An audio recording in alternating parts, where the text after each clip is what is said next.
2026 n'est pas une année comme les autres. Avant de te parler de ton année personnelle, il est essentiel de comprendre l'énergie collective dans laquelle nous entrons.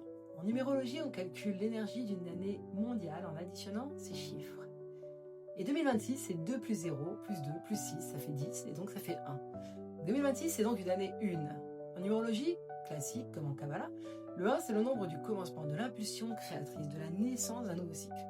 Ce n'est pas une année générale de bilan, ce n'est pas une année d'attente, c'est une année où quelque chose démarre, que tu le veuilles ou non.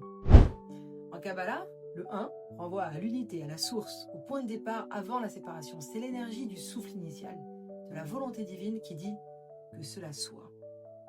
Le 1, ce n'est pas encore la matière, ce n'est pas encore la forme, c'est l'intention, la direction, la semence. 2026 te demande donc une chose très simple, mais très exigeante. Elle te demande de choisir.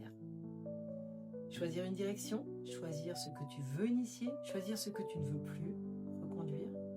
Car ce que tu lances en 2026 va poser les bases des 9 années suivantes. Est-ce que tu ressens qu'on n'est plus dans l'obligation de choisir sa voie aujourd'hui? Eh bien, ça va s'amplifier de plus en plus jusqu'au jour où on rentre dans l'année 2, en 2027. Cette année, tout va prendre de l'ampleur. Si tu penses que jusqu'ici, les choses étaient de plus en plus intenses, alors attends de voir 2026. Ça va s'intensifier. Pourquoi 2026 peut te déstabiliser? D'ailleurs, ce sera très déstabilisant pour ceux qui auront du mal à accepter le changement. L'énergie 1, elle est très puissante. Elle oblige à te positionner. Elle ne tolère plus l'entre-deux. Elle met en lumière ce qui n'est plus aligné. Beaucoup de personnes ressentiront en 2026 un besoin de changement, une impatience intérieure, une envie de faire autrement, ou au contraire une peur de perdre leur repère. C'est normal. Le 1 ne sécurise pas, il impulse.